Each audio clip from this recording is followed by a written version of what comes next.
Olá, pessoal! Me chamo Daiane Santos, sou graduanda em fisioterapia pela Universidade Estadual do Sudoeste da Bahia. Juntamente com meus colegas Ana Paula Barbosa, Antônio Pedro e Tiana Barros, daremos início ao nosso seminário virtual da disciplina de Fisiologia do Exercício, que é ministrada pelo professor Raildo Coqueiro. Hoje abordaremos o seguinte tema: treinamento de resistência, efeitos sobre o desempenho e homeostasia. Bom, sabemos que a capacidade de realizar trabalho submáximo por tempo prolongado depende da manutenção da homeostasia durante a atividade. Homeostasia é essa que indica a propriedade do organismo de permanecer em equilíbrio mesmo quando ocorrem mudanças radicais no meio externo. O treinamento de resistência vai gerar algumas adaptações. E essas adaptações vão ocorrer devido às alterações estruturais e devido às alterações bioquímicas que ocorrem no músculo. Entre essas adaptações vai estar uma transição mais rápida do estado em repouso para o exercício em estado instável. Outra coisa que também vai ocorrer devido ao treinamento de resistência vai ser aí a menor dependência das limitadas reservas hepáticas e musculares de glicogênio, e também vai ocorrer numerosas adaptações cardiovasculares e termorreguladoras que auxiliam na manutenção da homeostasia. Também temos as alterações típicas que ocorrem aí devido ao treinamento de resistência, que são o aumento do percentual de fibras musculares de contração lenta, o aumento das mitocôndrias nas fibras musculares, o aumento também da capacidade adicional de metabolização de gordura pelo músculo, a melhora na capacidade de antioxidante muscular e também um aumento da densidade de capilares. Alterações no tipo e capilaridade da fibra induzidas pelo treinamento de resistência. Bom, em relação à alteração do tipo de fibra, é comprovado que o treinamento de resistência, ele promove a troca de fibras musculares de contração rápida para as fibras musculares de contração lenta.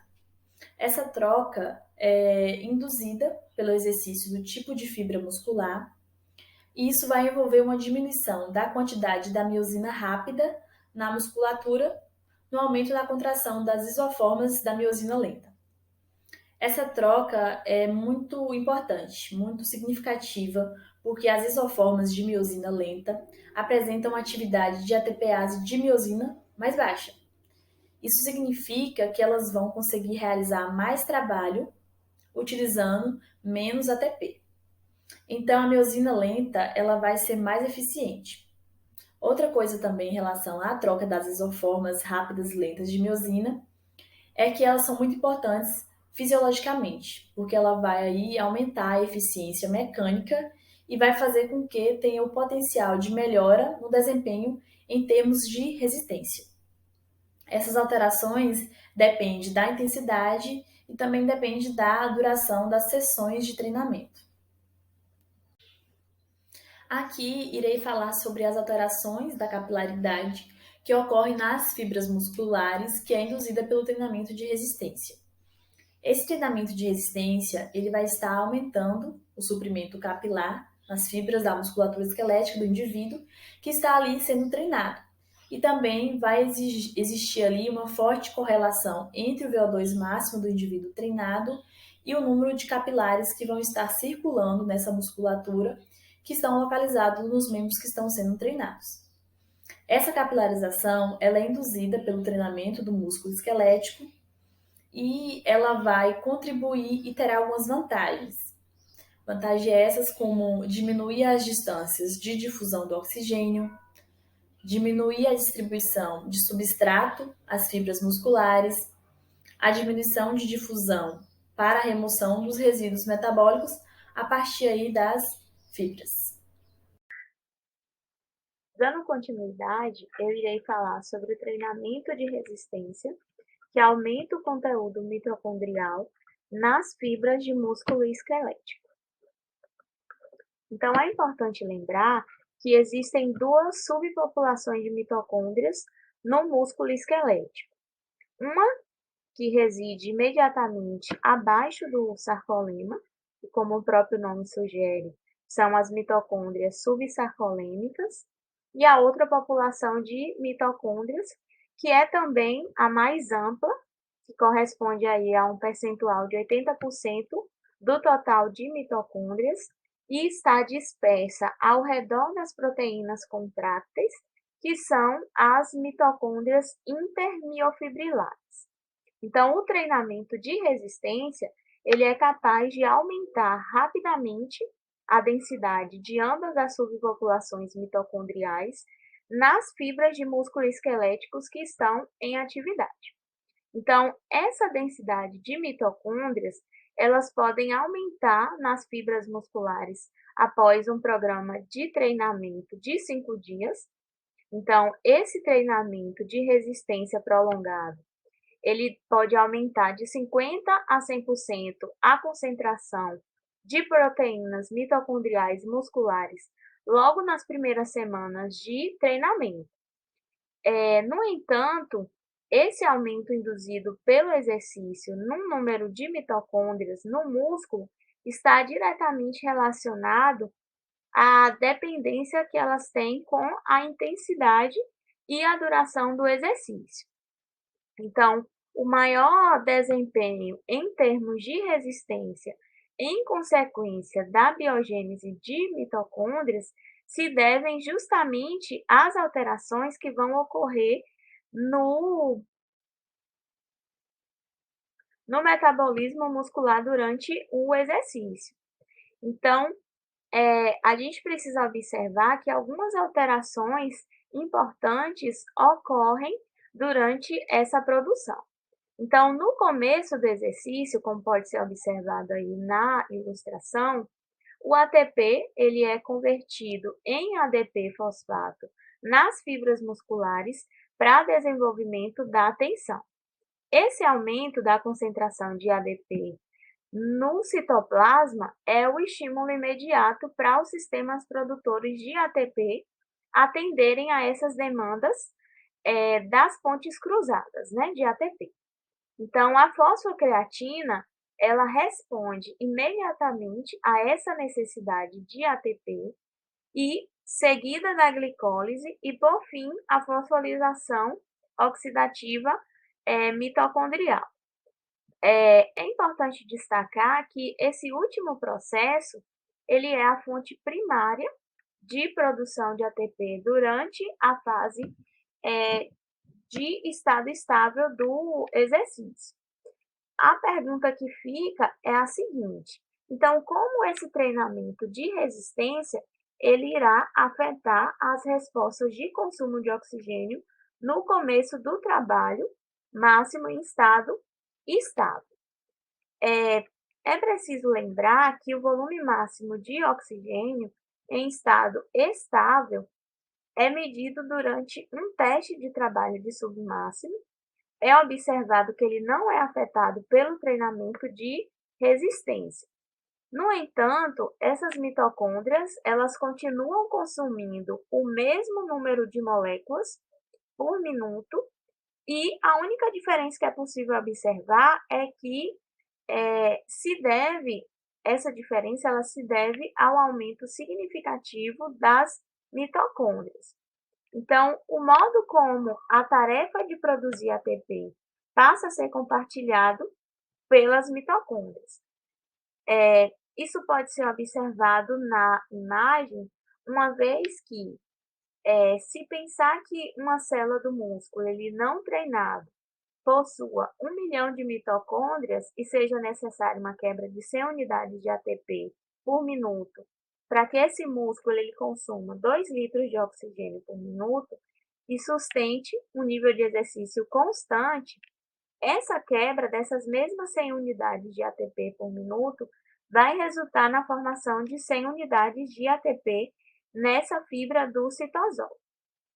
Então, vale destacar que essa transformação de ATP exige o transporte do ADP para dentro da mitocôndria e subsequente combinação do fosfato para a formação do ATP. Logo após o treinamento, um número 2 vezes maior de mitocôndrias na célula, bem como a velocidade de transporte de ADP para dentro da mitocôndria, também é duplicada. Então, por esse motivo, a concentração de ADP no citosol ele vai aumentar cerca de 50%, justamente porque essas mitocôndrias adicionais irão fazer a captação do ADP. Isso é importante por dois motivos.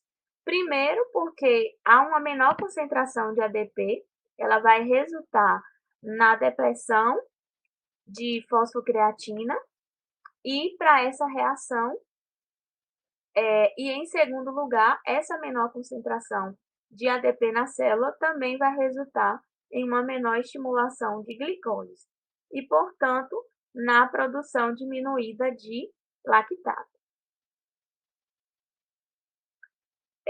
Essa reduzida estimulação de glicólise, consequentemente, também há um aumento da concentração de ADP e os níveis aumentados de fosfocreatina, subsequentes a esse treinamento de resistência, vão levar a uma menor dependência de glicólise anaeróbica para fornecimento de ATP no início do exercício.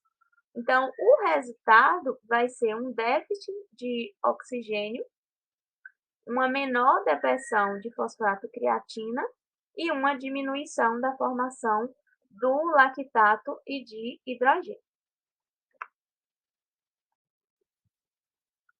Como dito anteriormente, a figura ela demonstra as adaptações bioquímicas que se seguem ao treinamento de resistência e que irão resultar numa elevação mais rápida da curva de consumo de oxigênio no início do trabalho, com uma menor desorganização da homeostasia.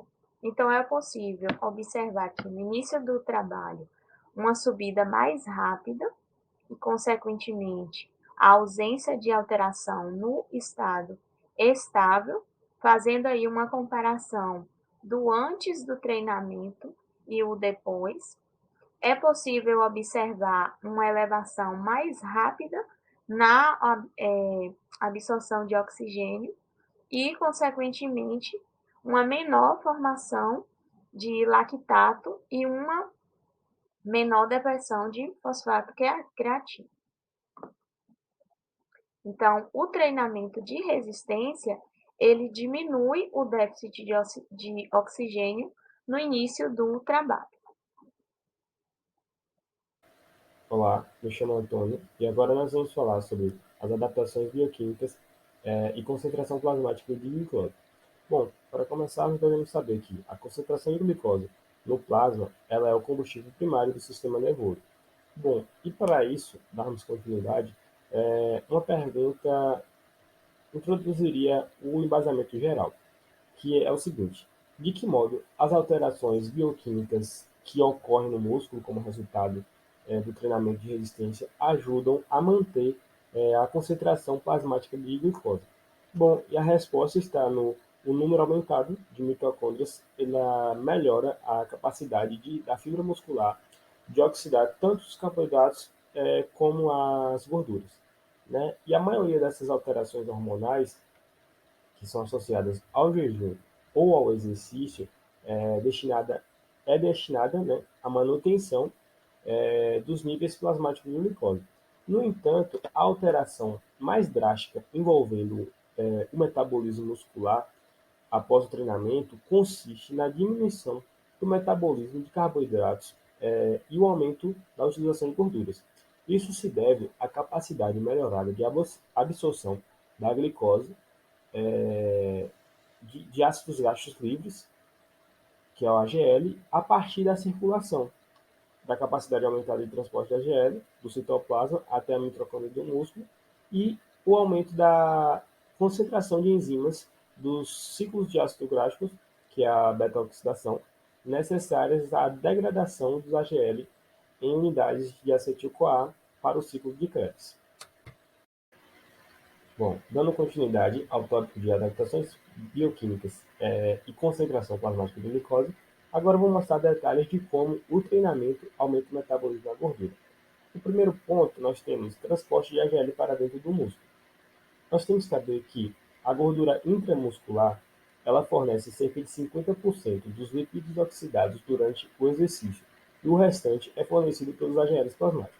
A absorção da AGL pelo músculo ela é proporcional à concentração dos mesmos no plasma. Para entrar na fibra muscular, o AGL plasmático ele deve ser transportado através da membrana celular até o citoplasma e em seguida para dentro da mitocôndria. Só assim a oxidação pode acontecer. Segundo ponto, nós temos o transporte de AGL do citoplasma para a mitocôndria.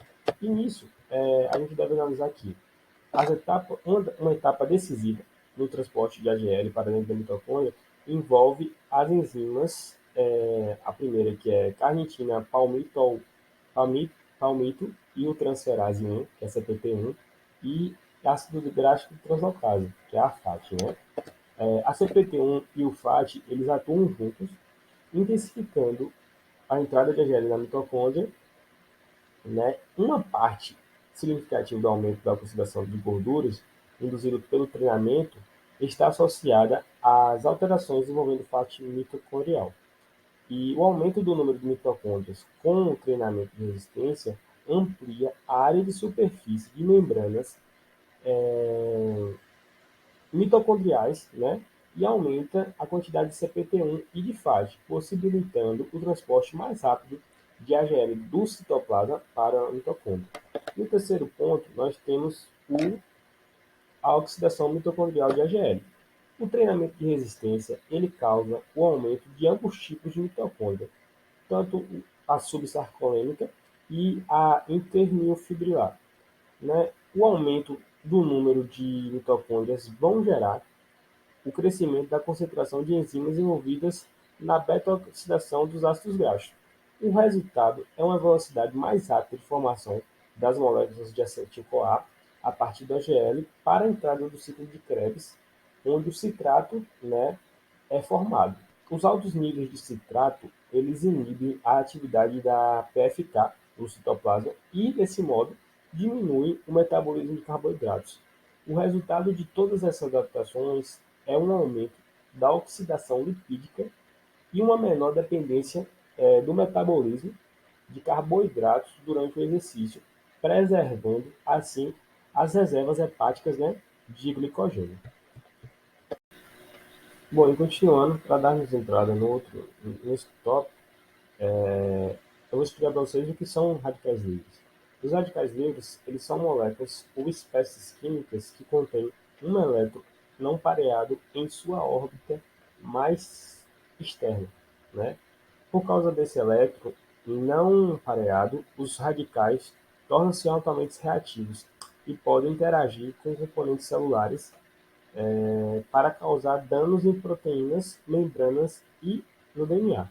Os radicais livres eles são produzidos durante a contração muscular e a produção de radicais ela pode perturbar a homeostasia celular, promover o dano oxidativo em proteínas contráteis musculares e contribuir para a fadiga muscular durante os eventos de resistências prolongadas.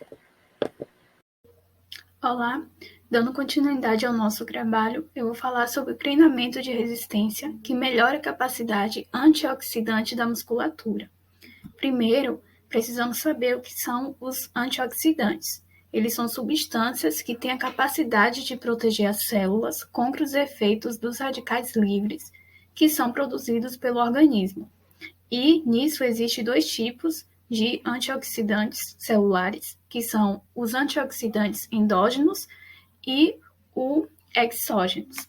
Primeiramente, a gente precisa saber que os antioxidantes, eles combatem para que o nosso corpo funcione, né?